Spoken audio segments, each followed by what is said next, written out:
Welcome to the Floor Academy podcast. I'm your host, Kyle Hedin, owner of Illustrious Hardwoods in Mesa, Arizona. Joining me this week is Anthony Oliver of Oliver's Tile in Woodland, California. And we are going to be discussing generational wealth, retirement options, really that stuff that often gets overlooked as, independent owner operators, small business owners, entrepreneurs, all that stuff corporate doesn't offer. And we're like, we can't have that. We can't have paid time off. I don't get a 401k. I'm never going to be able to retire. You can. This trade is way too lucrative for you not to be able to retire, let alone early, if you set yourself up correctly and you start planning now. Obviously, the younger you are, the easier this is because of compounding interest. But there are options. There is good money to be made in this trade. It's only going to get better over the next few years because we don't have the youth coming in to be able to do the work in the future. And as tradesmen become more scarce, well, scarcity creates a rise in pricing. So there is going to be good money to be made. It's up to you to have the system to go get it.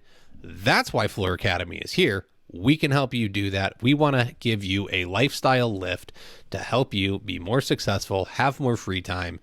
And really, we're just here covering the back end business topics every week so that you can build an actual business instead of owning a job.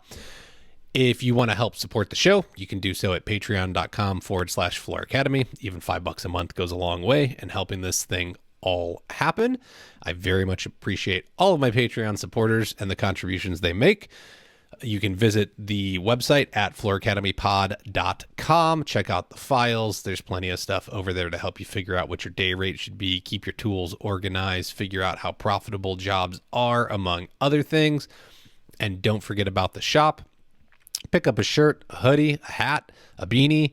We got options over there. If there's something you want, let me know. I can have it custom made if it's available through the drop shipping company. If there's like a certain message you want, let's get creative. Whatever you want, I can probably help get it done. And then you get some really cool looking swag to wear around. And let's see, we got a quick word from Chronosoft. If you're looking for an easy and affordable way to manage your business, Cronus Flooring software is your solution. It's the CRM you are looking for, built by a flooring retailer for flooring people so that it actually makes sense and follows our workflow. Streamline your workflow for managing leads, inventory, and scheduling installations. It includes every feature needed to support your business at a very affordable price. It's extremely user-friendly and easy to navigate. And it integrates with QuickBooks Online so that you can figure out your numbers and how profitable you are being very quickly. Visit cronussoft.com to schedule a demo today. That's KRONUSSOFT.com. Or visit the link in the show notes. Click on that. Click on all the links in the show notes for all the sponsors. Help me out. Let them know you're headed over there. They're tracking this stuff for me. And, it helps keep them on board and this show going so you continue to receive the help you need. That's enough out of me. Anthony, welcome to the show. Thank you for joining me. I've had to pull your teeth to do this, but I'm okay with that. I appreciate you stepping out of your comfort zone and doing this because that's what this show is all about. If we're not going to grow, if we don't get uncomfortable. And so I commend you for stepping up and doing this. But who are you? What do you do? And why do you do it? My name is Anthony Oliver. I'm a tile contractor here in Woodland, California. That's outside of Sacramento in Northern California, the beautiful part of the state. I do this trade because I love it. I've been doing it since '99, and there's just certain satisfactions that I get from this trade that I don't get anywhere else. Mainly the ability to step back and go, I did that.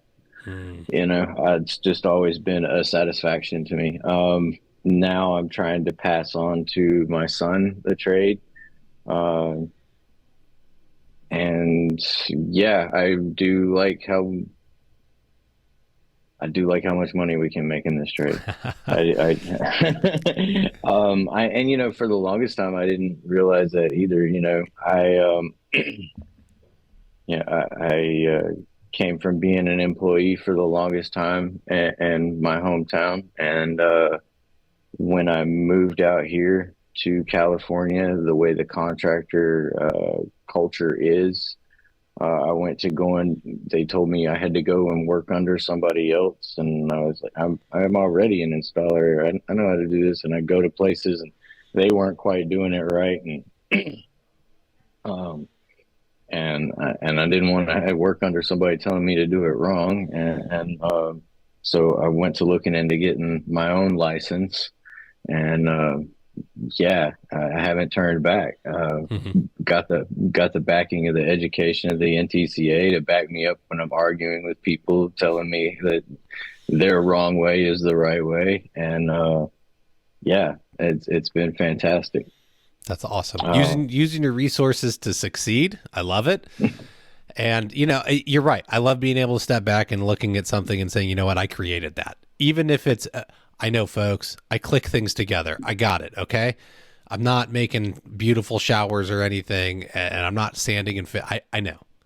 I still ripped apart something and I put something back together, and it's art at the end of the day, and it's gorgeous and it's rewarding, and there's almost nothing better than it. I've done sanding and refinishing hardwood floors. That's an art itself. I Yes, it respect it. is. That it is. Which is funny. I would think that I don't know who's the bigger set of divas, if it's the hardwood guys or the tile guys. And I think sometimes they bag on each other because they're like, oh, the tile's better, and oh, the hardwood's better. Y'all have so much in common. You really should be besties, and you're not. Like, it's unbelievable. But that's a topic for another day for sure. Maybe we have a battle of divas and who's the bigger ones. But I know a few people to debate on it. I have a couple in mind that I could probably pick and create. It'd be like Jerry Springer very quickly.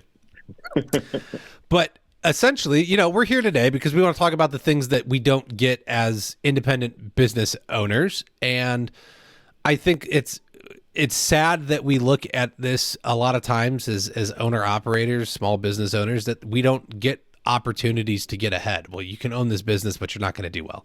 Again, I 100%, 1,000% disagree. It's up to you how well your business does. Like, you've got to go learn the skills to move it forward and invest the time. And if that requires 18 hours a day, you got to find the 18 hours a day to make it happen. And if that includes, you got the family on top of it, well, you got to find a way to fit it all in and go hard enough that it's going to happen until you can find a way to free up your time. But you can build a retirement, you can build in time off, you can build generational wealth. All of this is easily accessible through the trades. And Anthony's working on that. And what have you been doing, man? Like, where do we even start? How did it start for you? What are we looking at doing? You're invested in properties, and I don't know if you have anything else going on, if you're in the stock market or got your IRA or 401k or any of that kind of stuff going, right? But where did this kind of start for you to even look at, I'm not going to be able to set tile forever. I have a family, and I have to be able to take care of them all long term and myself. Well, a little bit of good fortune, a little bit of good karma, a little bit of thinking of bad fortune. Um, you know, we'll go back just a little bit. Mm-hmm. I have three children that are now almost two. The two boys are grown, and the youngest girl out of the three are their mother is deceased. I I apparently had an issue with picking alcoholics, and she never got sober after she left me and the kids, and passed from her disease. Sorry. And then I picked another alcoholic, but because something's wrong with me at the time apparently. We all and got issues. But she got sober a year into our relationship, and I I was thinking at the time, where am I going to, what am I going to do? Single dad, me, nothing's guaranteed, Hmm. what am I going to do? Where am I going to be in 10 years or so? Um, you know, we made the move to California, and she inherited a couple of properties when we got here, and they were in horrible disrepair. And so I put in the work. I got to work and put my skills into play. I worked briefly for a construction company after we got here for a couple of years so that I could learn more about electrical Hmm. and other things to help back us up there because we were just trying to build. We're lucky enough, like we're all just playing the hands we're dealt in life. Yeah. We all get different hands, and occasionally you get lucky enough that you can change your cards out. And I was not going to pass up this chance. But I knew I had the skills, and I was just not going to screw up playing this hand. Look, You know, it takes commitment, grit, all of it, right? That's what I'm hearing is that sure you were presented with an amazing opportunity, but you could have just wholesaled them and walked away and taken cash and blown it on whatever family vacation or whatever, and you saw and there were people something different. encouraging us to do that. And it's just like, no, that's dumb. We're no, we're building generational wealth. We're breaking the cycle here. I want my kids to do better Hmm. and be better than I am and than I was at their age. That's what I think every parent should be aspiring to, but that's my goal. Yeah, but my question would be is like, would you have done this regardless? Again, there's money to be made in tile. We got to do something with it. Toys are cool. I'm Oh all yeah. for toys, but you should be making more than enough to just have toys, or you're spending too much on toys if you have no money left. And so, it really comes down to have you gone and yes, you received some, but have you purchased any others on your own as well?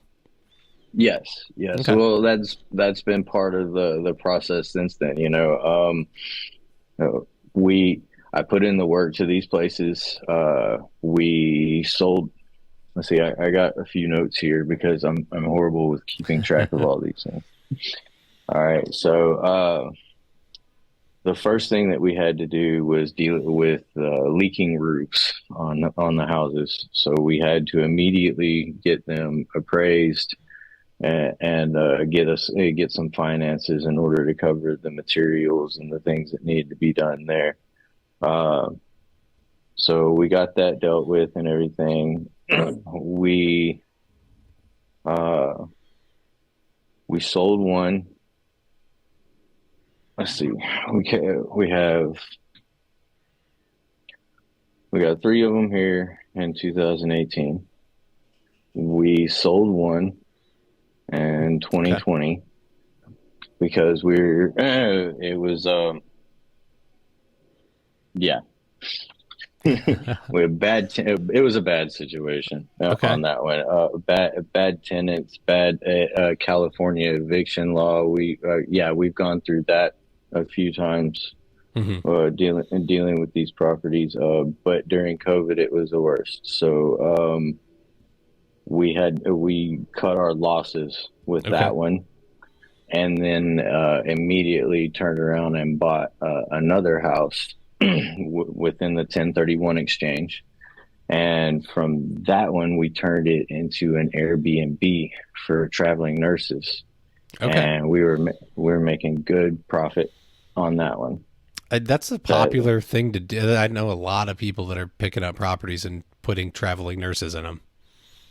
it was a friend of ours who is a traveling nurse that suggested it to us. And yeah, we got traveling salesmen and everything because they feel safer than being in a hotel. Hmm.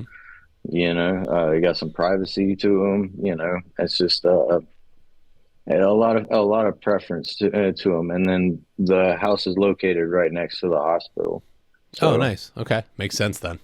Very convenient.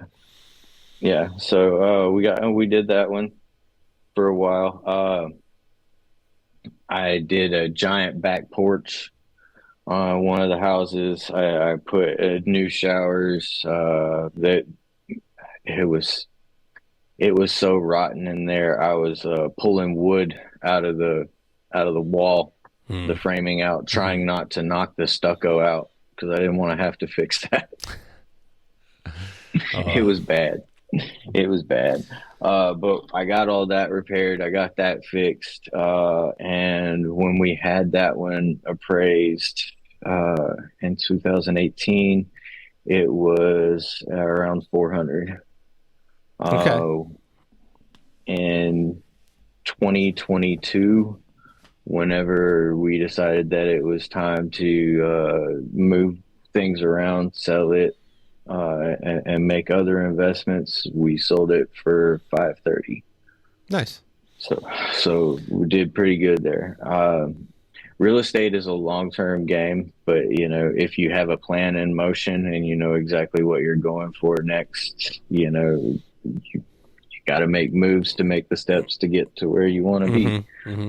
I think that's the, Uh, you said it, right? There has to be a plan in place. And just like with your business, folks, there's got to be a plan. You got to know what you're doing. You can't just willy nilly all of this stuff and say, well, I saved up 100 grand. Let me go put money down on a house and turn it into a rental. Like, you got to get the contract in place to have tenants. You got to have the LLC created to protect yourself because you don't want it in your name so that they can come after all of your assets or your business assets. Like, what's the, where do we even begin setting some of this stuff up so that we can protect ourselves, Anthony, right? It's going to be, you were able to inherit some, you've invested in some through the profits you've made plus money you've made yourself to continue to grow it.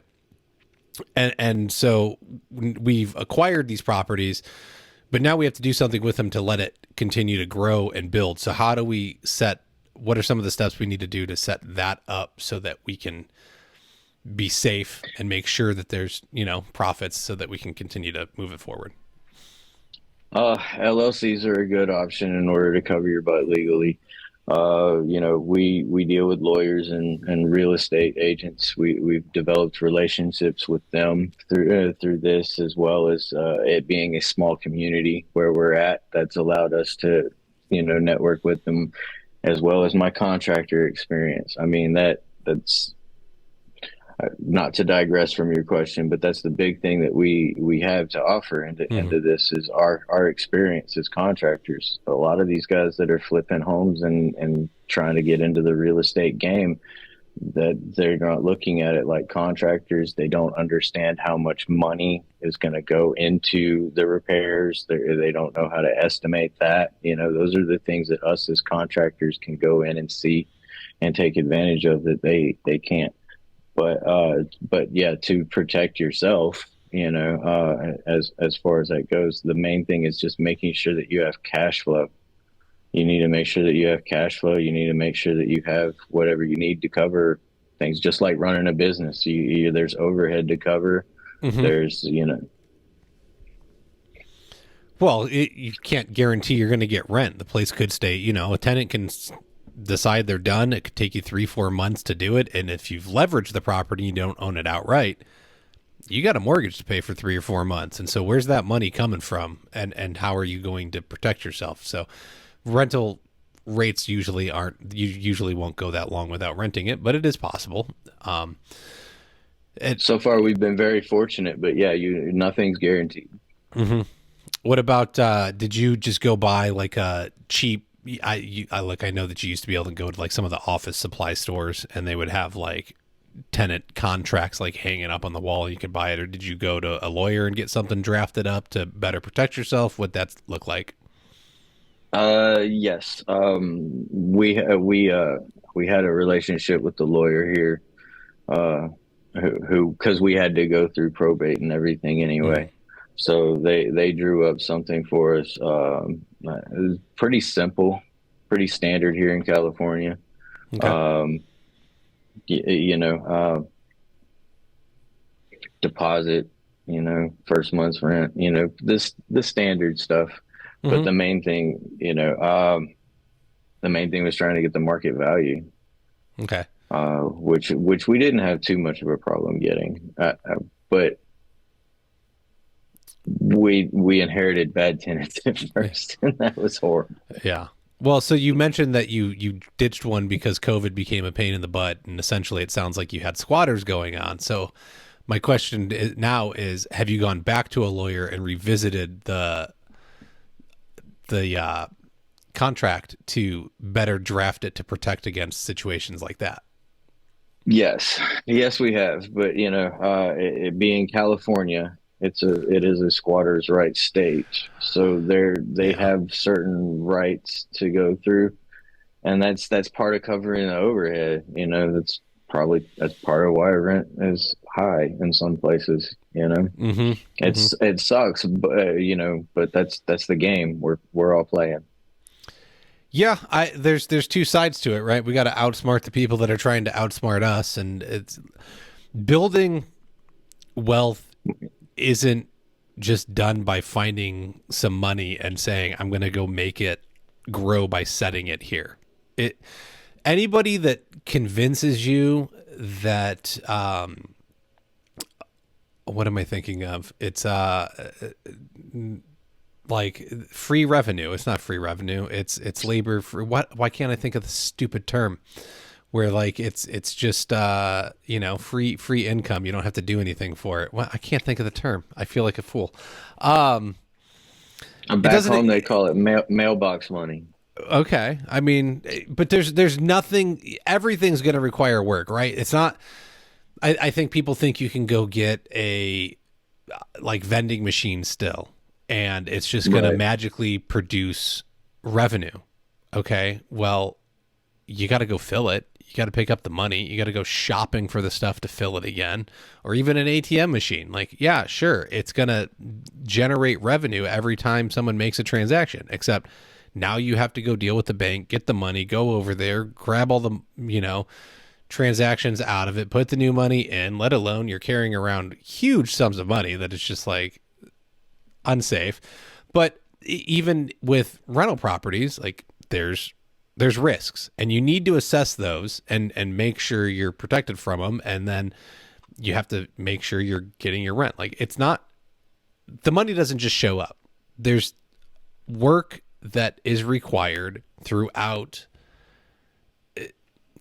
It doesn't Everything just show up. takes Yeah, maintenance. exactly. You have to put in effort. There is no free ride. You can't just take money and throw it at a rental property and have it produce income. And even if you hire a management company to handle things for you, it ain't gonna. Right. You have to have meetings with the management company. They're gonna call and ask you. Like, nothing is free. There's gonna be work, but if you work it right, then the reward should be larger than what you put into it, and that's what ultimately matters.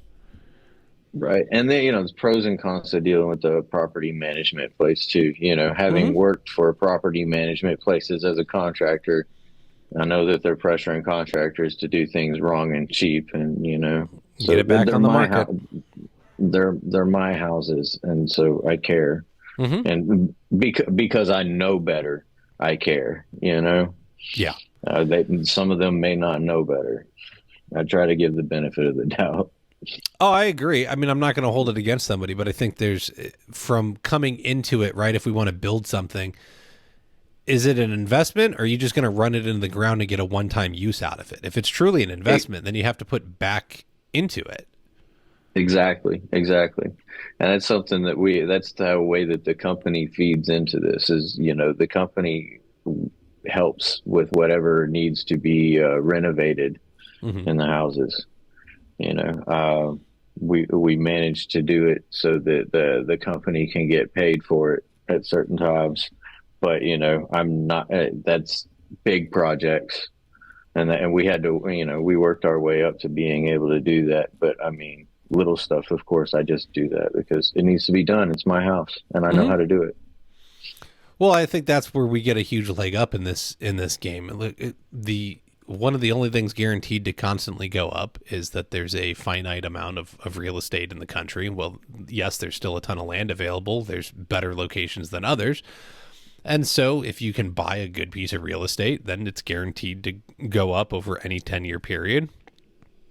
And Oh yeah. you run with it, right? You get in, and so our construction background gives us the benefit of having relationships with other contractors. We're probably good with our hands and can figure out other things, right? Just if you can install a shower or install flooring, you can probably figure out cabinets, drywall, paint. You can start figuring all these things out, and you'll find the right people to ask to do it properly instead of cutting corners. But by being able to put in some sweat equity, you're definitely going to end up ahead on the property as opposed to having to pay out or take shortcuts to lipstick on a pigot. And then you're left with a property that has nice finish, but underneath is falling apart. And then how long is that going to last you, and what is it going to cost you to maintain it after that? Absolutely. And you remind me now, that's another benefit of this is that, going through these and dealing with these houses, these real estate agents have now come to see me as an expert in my field, and I'm getting referrals from them because they want to make sure that their stuff is done right. I've kind of exposed a couple of, I've educated them, not exposed. Let me rephrase it. I've not exposed anyone. I've educated these realtors a little more on doing things the right way, because some people just don't know better. If I was still doing things the way I was taught to do them in '99 by today's standards, that's wrong. Yeah, no, and, some people just never got updated.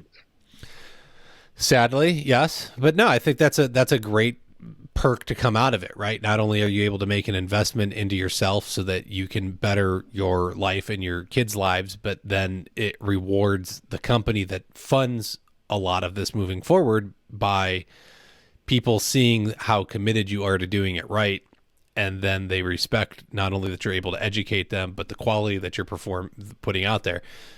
And it rolls back into them saying, oh, hey, I have a client, you better, that needs a shower. Anthony, can you go give them a bid? And then you start getting that work as well, which luckily for you can be bid at a profitable rate. And then you set some aside and you stick it into another investment. Right. Go ahead. Go ahead. I was going to say, it needs to become cyclical. Yes. So that one that we were talking about, that we sold for over 5. Mm-hmm. We turned around and we immediately bought a property up in the mountains, and we put her mom up there in charge of it, and we put a little bit of elbow grease into it, and it's started to turn around and become its own profitable Airbnb because it's out in the middle of nowhere. There's nowhere to stay out there if you're going around there. Mm-hmm. As well as some people do like to go to the middle of nowhere. And now I have my own place to go to the middle of nowhere. Right. You block out your dates and you're set. You got a little cabin in the woods. I like it. Like it. And and to help benefit the family there, my daughter had just managed to get a summer semester at Stanford. So we paid for that semester out of that money because she hasn't graduated high school yet. She wasn't qualified for a scholarship for it, but it's going to pay off in spades later. Yeah, man, she better, woman up and start changing your diapers in the future without complaint and whatnot, right? She's got to put you in the good retirement home, not the one where they beat you and stuff. As long as I don't have to worry about her, I think it's a great job done, and it's a great investment. I know. I agree. I'm going to interrupt us here real quick, and we got a quick word from John's Manville. Compatible with all GoBoard products is the new GoBoard membrane. If you're asking why a membrane when GoBoard itself is waterproof through and through, the answer is simple. A membrane extends your GoBoard installations for mud pans, steam rooms, and shared walls requiring a fire-rated board under the waterproofing. Now, who's going to be the most badass GoBoard installer out there? You are. Visit www.jm.com/GoBoard for all the product details and to learn about their other product offerings to help you complete your shower renovations. Anthony, what how is this working for you to build something going forward, right? You said like I ended up being a single dad, and obviously you got remarried, but single dad, who am I? What am I going to do? How do I provide? So what do you see this doing for not only like you long term so that you don't have to be on your knees forever, but for your children as well? Oh, the goal is to keep expanding. The goal is, to be able to hand one off to the kids, and to still manage to have enough to help me maintain my own financial freedom, Mm-hmm. you know, I don't want to be on the tools forever. I love this trade, but this trade is also beating the crap out of my body along with motorcycle crashes. So, I mean, I already know what it's like to not be able to physically work, and I don't want to go back to that. So I want to still be able to have my freedom to be able to go to my yoga classes, to take care of myself. So that is basically the ultimate goal for me. As long as all those things happen, then I'm happy. Mm-hmm. I'm a very simple person as far as those things go, but I want my kids to be better off than I was. I want my kids to be in a safer position than I was. So, I want, because rent's only going to get higher. The cost of things are only going to get higher, Yep. you know? You got a roadmap? Is there a number of them? That is it 5, homes, 10 homes? Is there like a roadmap you've got built out to where this is what we need to accomplish to be able to live off of this successfully and keep it going? Or is it, I'm just going to keep acquiring them as long as I can acquire them? Oh, well, I'm going to keep acquiring them at the best rate and the best way that I can. Ultimately, I'd like to find a really good multifamily that I could put under a property management, and Mm-hmm. and that not be an issue, because I wouldn't want to handle that kind of thing. I'd like to get, like Mm-hmm. an apartment complex or something. But but as it is, we're taking the steps, and Mm-hmm. we're acquiring what comes up, as far as, this is a good deal. This has this wrong with it, so nobody else wants to touch it, and I know exactly what to do with it. I have a vision. I'm not just a flipper. Mm-hmm. Mm-hmm. So those are the prime candidates that we're looking for. We've seen a few of them in Auburn and Sacramento that we've been looking at trying to acquire, and we'll just see what happens there. How important is patience behind all of this? Extremely, just like tile. Well, Because go ahead. it's patience, and the ability to respond and not react. There's a lot of unpredictable things, and a lot of a lot when you add more people, sometimes you get a little more chaos. Mm-hmm. But so you got to be able to handle people. Well, I think just even What in picking the units, right? Like, just because something's available and it looks like a good deal doesn't mean it's a good deal. And then something else is going to come along next week and the week after and the week after. And so, Oh like, yes, how do due we go dil about, like, having the patience to identify the right property as opposed to the property that's available? I guess due it's the diligence. equivalent of, identifying the right client as opposed to just trying to sell someone a project. Okay, yeah, all right. So to re-answer the question, due diligence. You have to have patience during your due diligence. We've dealt with trying to buy a couple of properties that didn't work out. Okay, I'll give a good example. So we're looking at buying a nice property over in the Sacramento area. North of it, um, it was a nice multifamily. Um, would have made a really good place to rent out 4 or 5 houses that were on this property.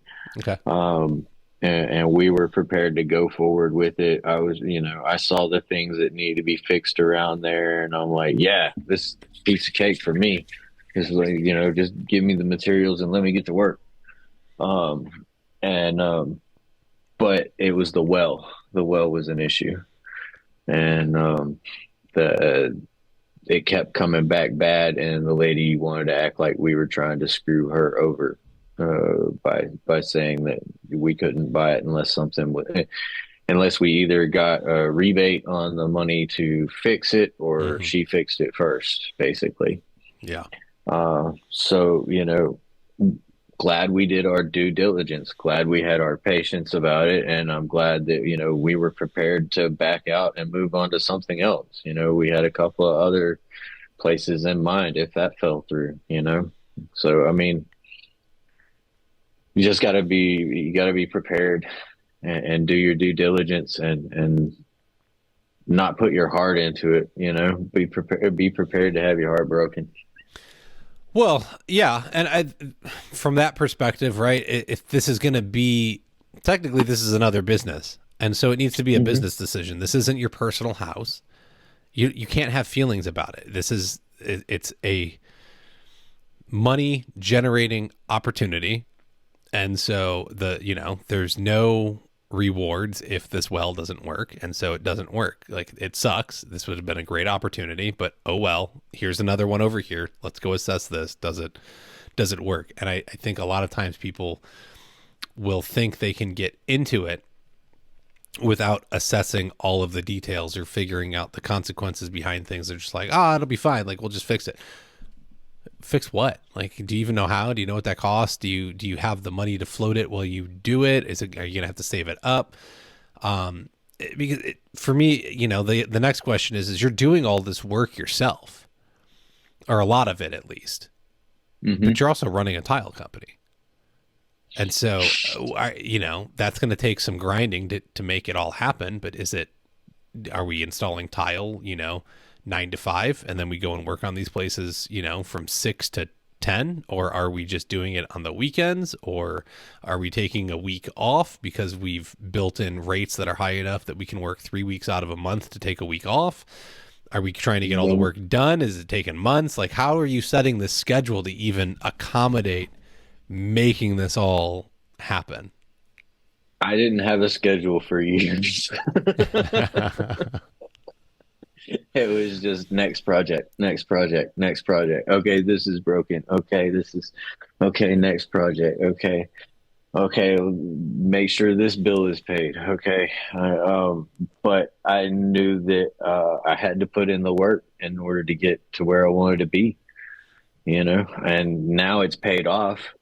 I don't have to work as hard. Hmm. I'm training my son and another guy to be in the tile installation crew for me, so that I can focus more on the business end and everything. But yeah, no, there for a few years though, it was every day, all day. Secretly being a little resentful at my wife that she was able to go somewhere and have fun, and I had to work because the project had to be done. But I knew that I had to do it. Hmm. Otherwise, we weren't going to get to where we needed to be, where we wanted to be. And how is it now though? Because that was before, right? So now is it like, how are you making it more manageable based on lifestyle decisions today? Because that's not sustainable. You can't, like, if you were 20, I'd tell you like, oh, have fun. And even at 20, I'd tell you, why are you doing that? Don't, like, you're going to damage yourself so that you end up like Anthony when you're in your 40s. Don't do it. You don't need to work the 20-hour days. You don't have to kill yourself. You don't have to move all the big stuff. Don't do it. You can do well with normal 8-hour, 9-hour days and make it all happen. But how are you going to do it efficiently? So, like, what does it look like now? Are you subbing some of the stuff out, or if you're doing it right, is it on the Yeah, if weekends if or? it yeah, on the weekends, if necessary. Again, now we're at the point where we're able to some of the bigger projects we've actually been able to fund and pay the company for. Hmm. So the money kind of becomes cyclical out of the LLC stuff. Um, but hmm, it's kind of getting to the point where it's starting to run itself, and I'm able to sub out anything that I can't get to. Uh, like the property up in the mountains, Hmm. when it comes to the bathrooms or whatever, absolutely, that's my personal pride and joy. I'm gonna go in there and do that. But we needed to have a deck done. I couldn't go up there and spend a week doing that. I needed to work on the tile company, so I did sub that out. Hmm. But luckily I have a good carpenter friend who was happy to help me out. So again, another benefit of being in the trades, if you're trying to do this kind of thing, is if there's other people we know in the trades, if we don't know how to do something or can't get to it, networking is key. For sure. That's just good advice no matter what, right? Mrs. Jones is gonna want something. I better know somebody that does a great job so that I can make her life easier. Uh, so we're working on stuff. It's built itself up, right, slowly but surely, and now you're able to kind of fund it, and you don't have to go and struggle as much. Is the money, besides going back into properties, is it going anywhere else? Have you set yourselves up with other investment opportunities outside of just housing? Yeah, we have a couple of a stock thing that we play with. We have a bit of a savings that we try to have because we want to have a certain amount uh, in order to be able to purchase more properties. Hmm. Having X amount of money as a stock portfolio allows you to have leverage. Whenever it comes time to do stuff, it's that's another thing too. If you network yourself in and you find the right people or whatever, you can get really creative with the financing and ways that you're not traditionally going to get. We have a couple of people. I don't know what's legal in what state or whatnot, so I ain't gonna get into too much detail on that. But but we networking ourselves in with the realtors and everything, um, and some of the other places around here has allowed us to other real estate investors has allowed us to find more creative ways Hmm. to fund some things. That people will give you ideas in your local area that you might not think of as far as creative financing. The bank's not going to tell you that you can do that, but if you go in there and you're like, "Hey, I think I can make this work," you might be able to talk them into it. They're just not going to sell you on that. Hmm. Well, everyone wants they'll want to get you on a loan so that you can pay them the big money, or a hard money guy is going to want you to go with him so that Hmm. he can get his outrageous credit card interest.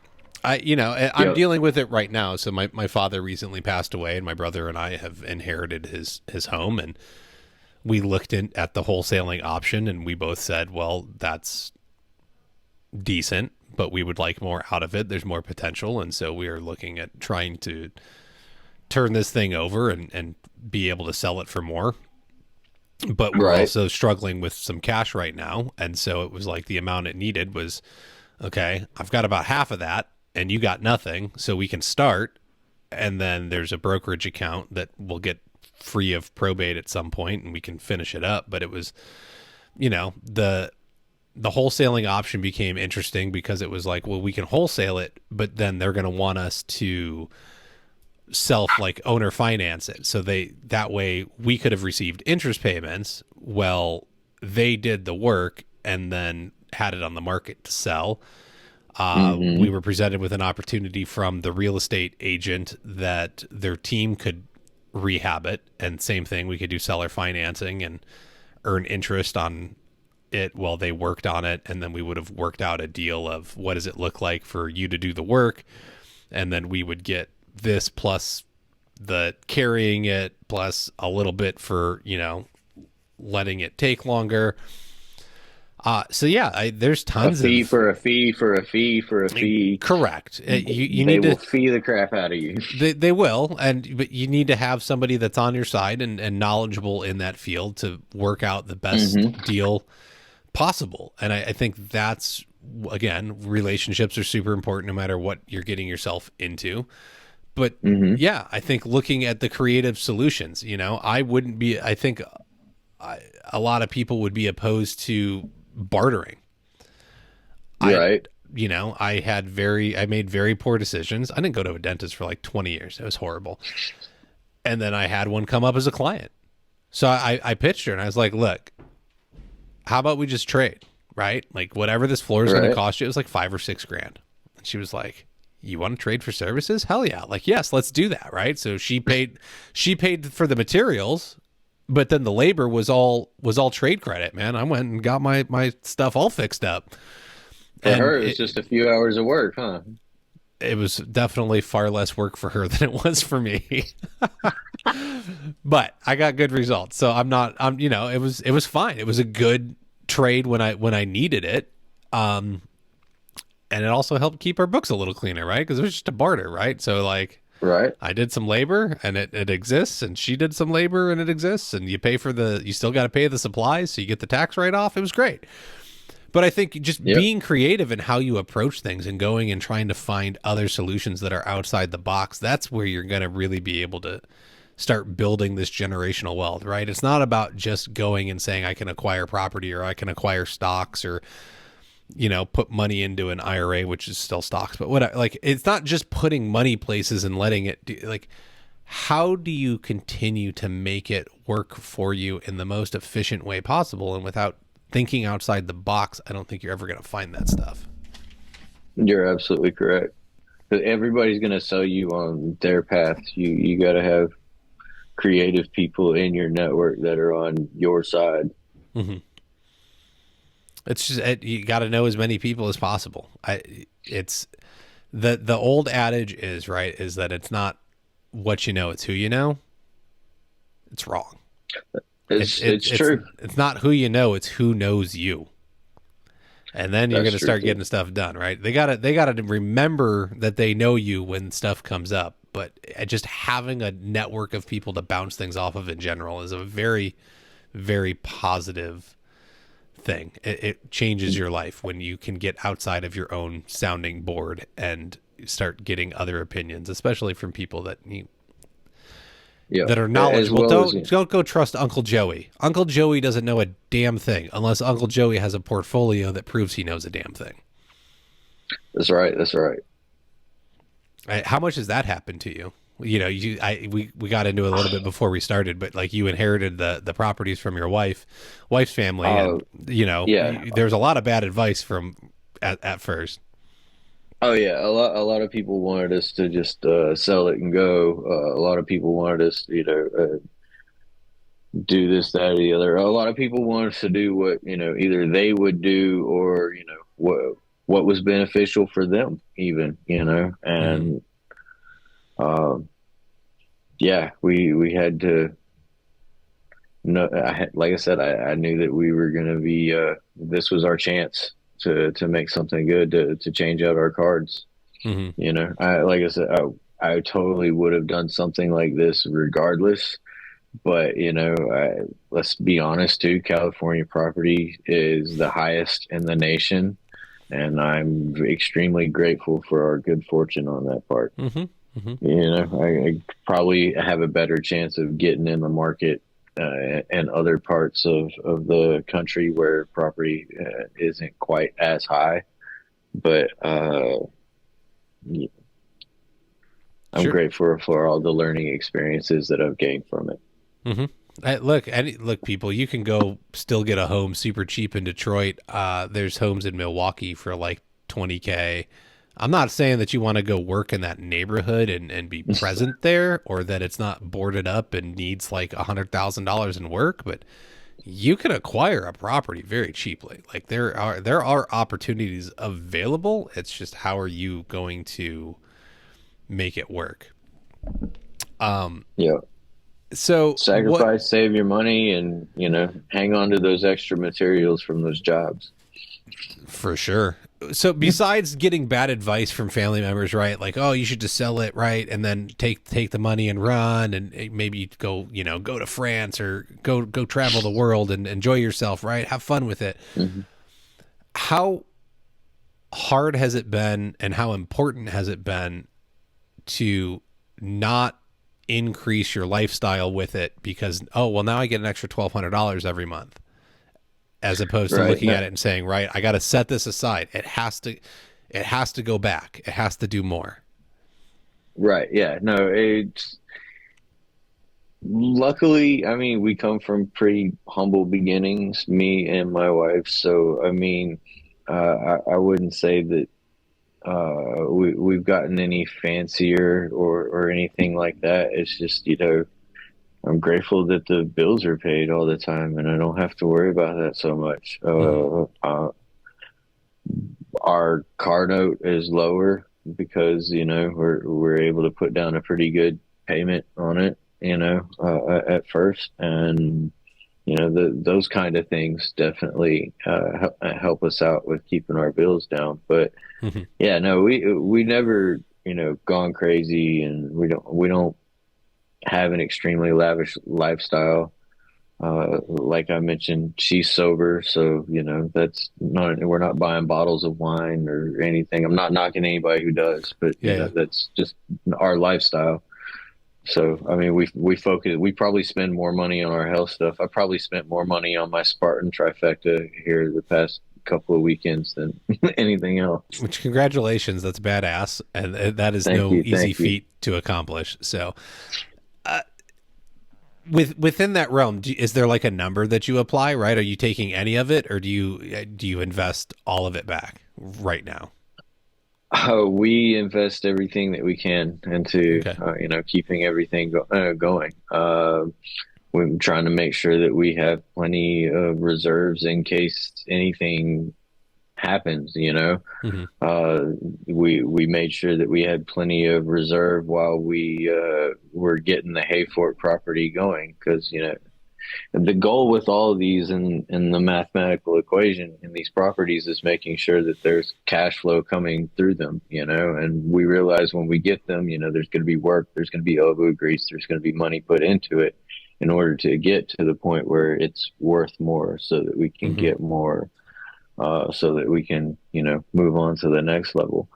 Um, so yeah, most of everything, we're just smart about it, and we feed everything back into the machine right now. Our cushion has done us well to make sure that everything that we needed for the hay fork, unexpected expenses and whatnot, has been covered in dealing with that.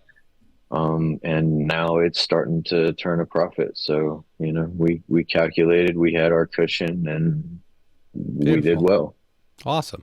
And I think that's something else that a lot of us do as owner operators is we look at the bank account and we say, oh, there's like, 50 grand left in here. Like, it's all mine. I can spend it and do whatever I want. Sure you can. But now you stole from your company because it was the company's money. And profit is the company's money. And it's not that you don't deserve some beyond your salary. I get it. And I made the mistake of I took everything out and I made it. It's not so much a mistake. I learned a lesson. I took everything out of the company for like 3 years straight, and I paid everything off and got us debt free. And there's no mortgage, there's no school loans, there's no car payments, there's no nothing. Everything is completely paid off, which is great. Hmm. But I didn't put much money back into the company. I didn't look at trying to grow marketing. I didn't look at investing in trying to hire more people and doing the work that would have created a sustainable company moving forward. And I can do that at this point, but you can't take everything. It belongs to the company. And so you have to put back into it. And that's what you're saying you're doing with these homes is whatever comes out goes back in, whether it's the same one or a new one, in order to keep the machine running and well oiled. There's got to be money into it. You can't take everything out and steal from it. Otherwise it all starts No, falling apart. Is absolutely. We take out as needed, and everything else is there for the Hmm. next move because unless there's some catastrophe that the cushion is there to cover for us and keep us out of more catastrophe. We're still trying to work up towards the next level. Do you keep the amount of them? Like I know you have them in an LLC, and we're gonna go kind of backwards to some legal stuff. Do you keep them all in one LLC, or are there multiple LLCs that like you package them by like an amount of like 1 million or 5 million, or are you not there yet to worry about that? Yeah, no, currently it's one. Hmm. But yeah, that's just because the amount that we're dealing with, it's a handful.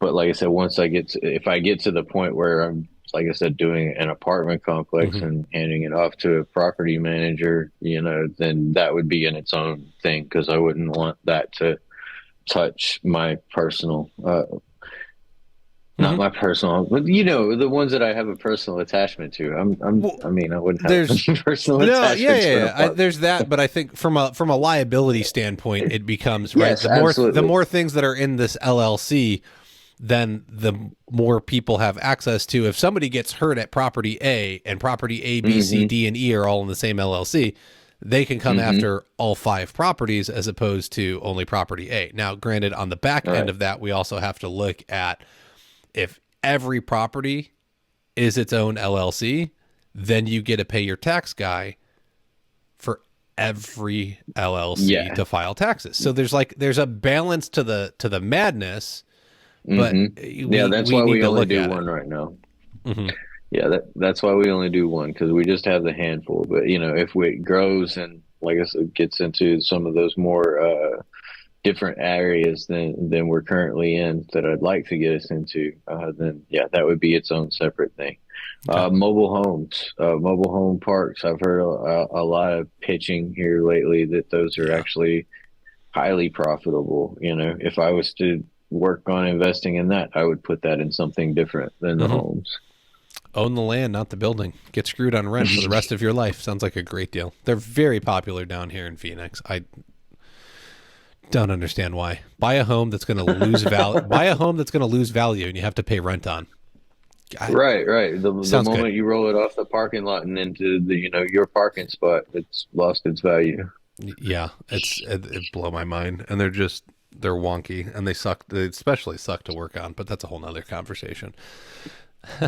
All right. Is there something that we didn't hit on that like people need to be aware of to even kind of get started down this road or looking at how to start building generational wealth? I mean, yeah, like I said, I mean, I was very fortunate in how we were able to manage to get into it, but that doesn't mean that it's not accessible to us in the trades. We work on all these homes for everybody else. We should be able to have nice ones for ourselves too. Hmm. You just got to put in the elbow grease and the dedication, and it's possible. Know your numbers, folks. You got to walk away with more than you're putting in.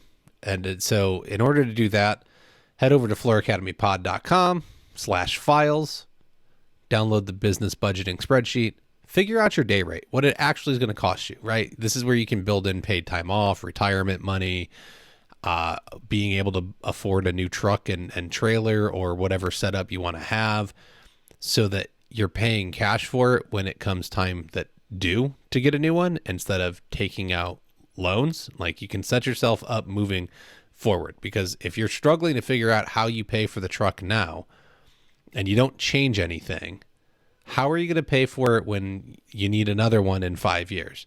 You got to save the money up for it now so that you have it in 5 years, and then you just go get the truck. There's no That's reason that true. in this trade that we should struggle to be able to purchase the things we need for our business to continue to grow, and some of that is going to come down to really basic money management, and that spreadsheet's going to help you figure out a lot of it for how you need to figure out not only your personal lifestyle and what you need to be paid for that, but then what the business costs you to run. And then it spits out a number and says, you need to be able to charge this much per day. And you run with that number. That is your starting point. If not, go get more and do better. but that's going to be your starting point. And it's eye opening when you see the number that it really needs to be, as opposed to what you think it needs to be. Many people have been like, oh, that's like 2 or 3 times as much as what I thought. And then they're trying to figure out how to make it. Well, you can make it. I guarantee it. Listen to the show, implement the strategies learned through it, and you're going to get there. And then you'll have the money to go put into properties and start growing something else, so that you have options and you'll be able to fund a retirement account and have that grow for you. And the younger you do it, the better off you're going to be. So thank you, Anthony, for joining us. I very much appreciate your insights into what you are working on and building, and how it's all going. So thank you for sharing. Let's see, what do we got here? Go to flooracademypod.com, check out the store, pick up like a hoodie, pick up a t-shirt. If there's something you want, let me know. Again, support on Patreon at patreon.com/Floor Academy is always appreciated. Even $5 a month goes a long way in helping the show continue. You can like and subscribe. Go subscribe on YouTube. We've got, I think it's like 250 subscribers now. I need 1,000. Help me out. We need 750 more. You could be 251. So be 251 and then tell a friend to go be 252. And we'll find out where we're at like in a couple episodes when I remember to ask again. If I get to 1,000, like I might be able to monetize the thing. And then maybe I don't have to, say, hey, support me on Patreon, help me out. Because maybe I get some of that sweet YouTube money. Who knows? You never know where this crazy life is going to take you. And we're going to keep working on things. So it is, if you are listening to this show live or on the day it came out, it is January 24th. And that means you should be in Vegas right now with me. And if you're not, you better get there. TICE, the International Surfaces event, is happening. Come see one of my talks. Come see all of your friends from all across the country. Come see all of the new products. Come and enjoy all of the networking opportunities that exist at the International Surfaces event. It's the biggest all-inclusive flooring event of the year. You don't want to miss it. You need to be here. And if you did miss it, I better see you next year, because you're missing out on being able to change your life. The relationships that I've formed by attending Surfaces every year are life-changing. The things that I learn by going are life-changing. I get to see all the new products that are coming out so that I know what I want to work with, what I don't want to work with over the next year. And I can make that decision ahead of time before I get myself in a position where I'm handed something and told, you got to deal with this. I don't want to deal with it. And I already knew that. And I could have told you that 4 weeks ago had I known about the product previously. There's tools. There's the software vendors. We got all kinds of stuff going on. So if you need to register, use the code Kyle, Kyle. You'll get a free exhibition pass. And then, like I said, register for my talks. I'll see you there. And we will have a great time. All right, folks, that's going to do it for us this week. And you can tune in next week for more information to get a lifestyle lift for you to run a more profitable, manageable business that frees up your time to allow you to do the things that you want to do. Later.